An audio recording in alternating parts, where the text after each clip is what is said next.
तो सुखदेव जी ने कहा, हे उत्तरानंदन परीक्षित, भगवान कन्हैया गोपियों के साथ रास रचते हैं। रास क्या है?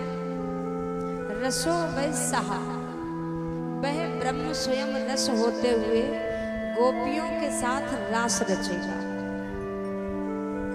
वह ब्रह्म स्वयं रस है, फिर भी रास रचेगा।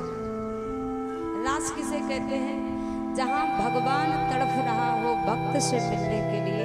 कहा है योग माया, आप वृंदावन के तट पर सुंदर रमणीक जगह बना करके आए।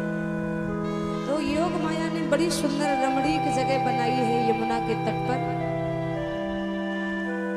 भगवान पिता रात्रि शरदोत्तपुल मल्लिका विचरन्तुं मनश्चक्रे योग मायामुपाश्रिता।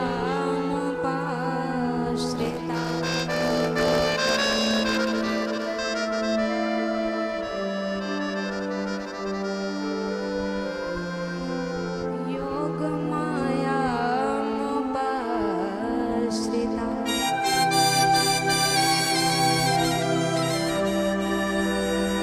भगवान कन्हैया अदनों पे रख करके बंसी बजा रहे हैं। भगवान पिता रात्रि यानी कि चंद्रमा निकल आया है, रात्रि का समय है, पूर्ण चंद्रमा निकला है, शरद रात्रि है। अच्छा, शरद पूर्णिमा को व्रत भी किया जाता है। आप लोग करते हो व्रत? जो कुंवार की पूर्णमासी होती है उसी पूर्णिमा को बोलते हैं शरद पूर्णिमा। अच्छा, शरद पूर्णिमा को भगवान कन्हैया रास रच रहे हैं गोपियों के साथ। ये शरद पूर्णिमा की रात्रि विशेष बताई गई है। ये विशेष क्यों बताई गई? इसी शरद पूर्णिमा की रात्रि को ऋषि मुनि अनेकों औषधियां भी तैयार करते हैं। कारण क्या है? क्यों तैयार करते हैं? विशेष क्यों है? क्योंकि त्रेता में जब राम रावण का युद्ध हुआ था तो राम की सेना मारी गई थी रावण के हाथों और रावण की सेना मारी गई थी राम के हाथों। तो रावण की सेना का तो उद्धार हो गया, सब वीर गति को प्राप्त हो गए, स्वर्ग चले गए।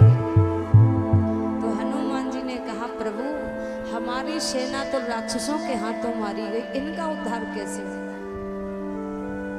तब राम जी ने चंद्रमा से कहा था, चंद्रमा आप अमृत बरसाइए। और वो दिन था शरद पूर्णिमा की रात्रि का। चंद्रमा से अमृत वर्षा, जितने बानर भालू मरे पड़े थे वो सब जीवित हो गए। उसी दिन से आज तक भी शरद पूर्णिमा की रात्रि को चंद्रमा से अमृत बरसता है।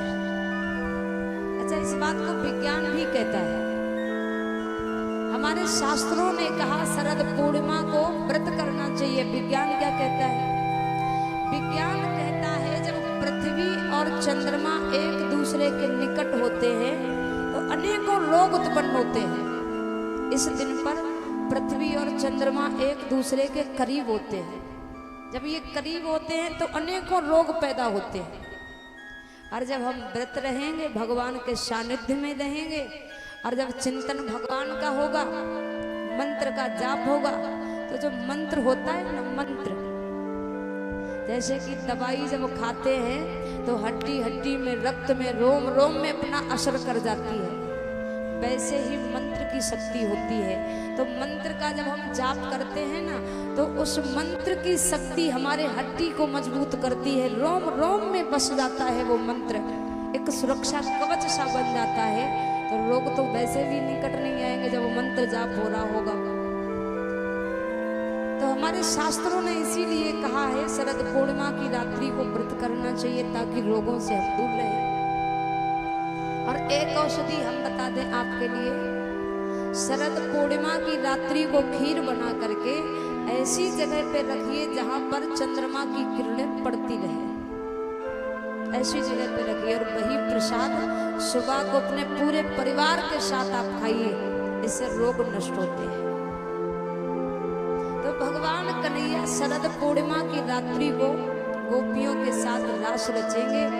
गोपियों के कानों में बंसी की ध्वनि पड़ी, ऐसी बंसी बजाई भगवान कन्हैया ने, तीनों लोकों के प्राणी जो हैं सम्मोहित हो जाते हैं।